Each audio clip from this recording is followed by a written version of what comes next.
Sourav coaching সেন্টারে তোমাদের সকলকে স্বাগত। আজকে চলে এলাম একাদশ শ্রেণীর প্রথম সেমিস্টারের প্রথম কবিতা নিয়ে, যার নাম দেখতেই পাচ্ছ, ঈশ্বরচন্দ্র বিদ্যাসাগর মাইকেল মধুসূদন দত্তের লেখা। কবিতাতে যাওয়ার আগে চলে আসি কবির ব্যাপারে।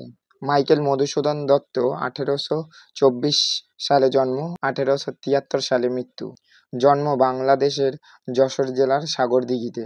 হিন্দু কলেজে পড়ার সময় ইংরেজিতে সাহিত্য চর্চা শুরু করেন। 1843 সালে খ্রিস্টধর্ম গ্রহণ করেন। বাংলায় সাহিত্য সৃষ্টি শুরু করে মধুসূদন ব্ল্যাক ভার্সের অনুসরণে অমৃতাক্ষর ছন্দ প্রবর্তন করে বাংলা কাব্যে যুগান্তর আনেন। গ্রিক, ল্যাটিন ও সংস্কৃত ভাষায় তার পাণ্ডিত্য ছিল। তার সবচেয়ে বিখ্যাত কাব্যগ্রন্থ হল মেঘনাদবধ কাব্য। তার অন্যান্য উল্লেখযোগ্য কাব্যগ্রন্থগুলি হল তিলোত্তমা সম্ভব কাব্য, বীরাঙ্গনা কাব্য, ব্রজাঙ্গনা কাব্য, চতুর্দশপদী কবিতাবলী। তার রচিত নাটকগুলির মধ্যে অন্যতম হল শর্মিষ্ঠা, পদ্মাবতী, মায়াকানন, কৃষ্ণকুমারী প্রভৃতি। এছাড়াও তিনি বুড়ো শালিকের ঘাড়েরও ও একেই কি বলে সভ্যতা নামে দুটো প্রহসন রচনা করেন। এই ছিল কবির ব্যাপারে। এবার চলে আসি আসল কবিতাতে। কবিতার নামেই দেখতে পাচ্ছ, নাম রয়েছে ঈশ্বরচন্দ্র বিদ্যাসাগর। তার মানে কবিতাটা তৈরি হয়েছে কবি ঈশ্বরচন্দ্র বিদ্যাসাগরের সম্মানে বা শ্রদ্ধায় কবি মাইকেল মধুসূদন দত্ত লিখেছেন। কবি প্রথম লাইনে বলছেন, বিদ্যার সাগর তুমি বিখ্যাত ভারতে।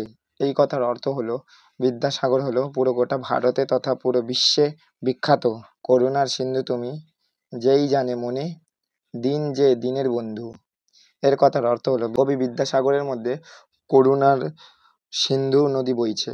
তো দিনী দুঃখীরা জানে যে বিদ্যাসাগর কতটা দীন ও দরিদ্রের বন্ধু, বা তিনি কতটা মাটির মানুষ, সেটা তার কাজকর্মেই বোঝা যায়। উজ্জ্বল জগতে হেমাদ্রির হেমকান্তি অনমাল কিরণে, কিন্তু ভাগ্য বলে পেয়ে সে মহাপর্বতে, যে জন আশ্রয় লয় সুবর্ণ চরণে।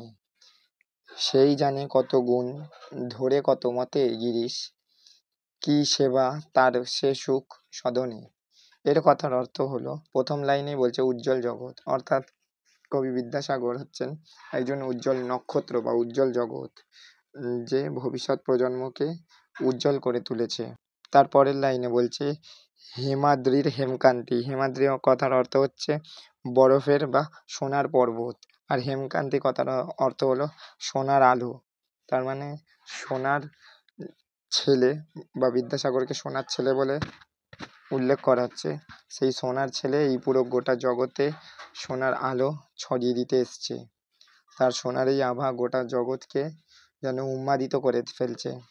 যদিও কোনো ব্যক্তি ভাগ্যবশত বিদ্যাসাগর মশাইয়ের সুবর্ণ চরণে ঠাঁই পায় বা সোনার পায়ে আশ্রয় পায়, তাহলে সেই অনুভব করতে পারবে যে বিদ্যাসাগর মশাই কতটা মহান বা কতটা জ্ঞানী ব্যক্তি ছিলেন। এর চোখে বিদ্যাসাগর হচ্ছেন একজন শ্রেষ্ঠ বা জগতের মধ্যে সব থেকে বিখ্যাত একজন পর্বত।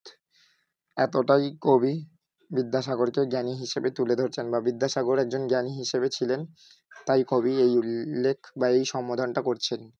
এরপরে বলছেন, দানে বাড়ি নদী রূপ বিমলার কিঙ্করী, যোগায় অমৃত ফল পরম আদরে, দীর্ঘশির তরু দল দাস রূপ ধরি, পরিমলে ফুল কুল 10 দিশ ভরে, দিবসে শীতল শাসী ছায়া বনেশ্বরী, নিশায় সুশান্ত নিদ্রা ক্লান্তি দূর করে। এর কথার অর্থ হলো দানে, দানে কথার অর্থ হলো দান করা, আর বাড়ি কথার অর্থ হলো জল। তো জানে, তো দানে আর বাড়ি এর অর্থ হলো বিদ্যাসাগর যেন একটা নদী বা একটা জল তরঙ্গর মতো, যে উদারের সাথে স্বচ্ছ জল বা উদারতার সাথে একদম স্বচ্ছ পরিষ্কার জল প্রবাহিত হচ্ছে। সুউচ্চ বৃক্ষের মতো তিনি অমৃত ফল দান করেন। একটা সুউচ্চ বৃক্ষ যেমন সকলকে ফল দান করার ক্ষমতা রাখে, ঠিক তেমনই ঈশ্বরচন্দ্র বিদ্যাসাগরও সবাইকে জ্ঞান দান করার মতো ক্ষমতা রাখেন। ফুলের সুগন্ধে 10 দিগন্তে মাতিয়ে তোলেন। 10 দিক কথার অর্থ হলো 10টা দিক, আর তার ফুলের সুগন্ধ, ফুলের সুগন্ধ কথার অর্থ হলো তার যে জ্ঞান বা তার যে শিক্ষা রয়েছে সেইটা তিনি সবার মাঝে ছড়িয়ে দিতে পারছেন, এইটাই বোঝানো হয়েছে। আর শেষ লাইনে বলছেন কবি, বিদ্যাসাগর যেন বনেশ্বরী, বনেশ্বরী কথার অর্থ হলো বনস্পতি, যেখান থেকে আমরা ঔষধি উপাদান পেতে পারি। সেই ওষুধ দিনের বেলায় তিনি ছায়া প্রদান করে আর রাত্রেবেলায় ক্লান্তি দূর করার সুনিদ্রা আয়োজন করেন। তো দিনের বেলায় তিনি যেন আমাদের সবাইকে ছায়া দিচ্ছে, রোদের আলো থেকে বাঁচাচ্ছে, আর রাতের বেলায় সুনিদ্রা দান করছেন ক্লান্তি দূর করার জন্য। তাই মাইকেল মধুসূদন দত্ত ঈশ্বরচন্দ্র বিদ্যাসাগরকে সব দিক দিয়েই বিচার বিবেচনা করে এই কবিতাটা লিখেছেন। আর এই কবিতাটা মূল কাব্যগ্রন্থ হচ্ছে চতুর্দশ পদাবলী, সেখান থেকে এই কবিতাটা নেওয়া হয়েছে। এই ছিল পুরো গোটা কবিতাটা। এবার চলে আসি কবিতার ইতিহাসের সম্পর্কে। মাইকেল মধুসূদন দত্ত এক সময় বিদেশে কাজকর্ম করার জন্য গিয়েছিলেন ইংল্যান্ডে, কিন্তু ইংল্যান্ডে গিয়ে ওনার খুব অর্থনৈতিক সংকটের দেখা দেয়, যার ফলে তিনি না ওখানে কাজ করতে পারছিলেন আর নাই দেশে ফিরে আসতে পারছিলেন। তখন তিনি ঈশ্বরচন্দ্র বিদ্যাসাগরের সাহায্য প্রাপ্ত হন। ঈশ্বরচন্দ্র বিদ্যাসাগরই তাকে দেশে ফিরিয়েও আনেন আর দেশে তাকে অর্থনৈতিক সাহায্যও করেন। তো সব দিক দিয়ে সাহায্য করার ফলে কবি ওনাকে সম্মান জানানোর জন্য এই কবিতাটা লিখেছেন। মাইকেল মধুসূদন দত্তের মতে বিদ্যাসাগর ছিলেন সব থেকে জ্ঞানী গুণী একজন ব্যক্তি, তাই তিনি ওনাকে সম্মান এবং সব দিক দিয়ে শ্রদ্ধা করার কারণে তিনি এই কবিতাটা লিখেছেন। আর এই কবিতাটা দেখতেই পাচ্ছ 14টা লাইনের, এইটা একটা সনেট কবিতা, তাই এর কাব্যগ্রন্থের নাম হচ্ছে চতুর্দশ পদাবলী। তাই ছিল মূল কবিতা। যদি তোমাদের বুঝতে সুবিধা হয় তাহলে লাইক করে দিও আর বন্ধুদের মাঝে শেয়ার করে দিও। আর এর প্রশ্ন উত্তর পেতে হলে ডেসক্রিপশানে দেওয়া আছে আমার হোয়াটসঅ্যাপ গ্রুপের আর হোয়াটসঅ্যাপ চ্যানেলের লিঙ্ক, সেখানে জয়েন হয়ে যেও।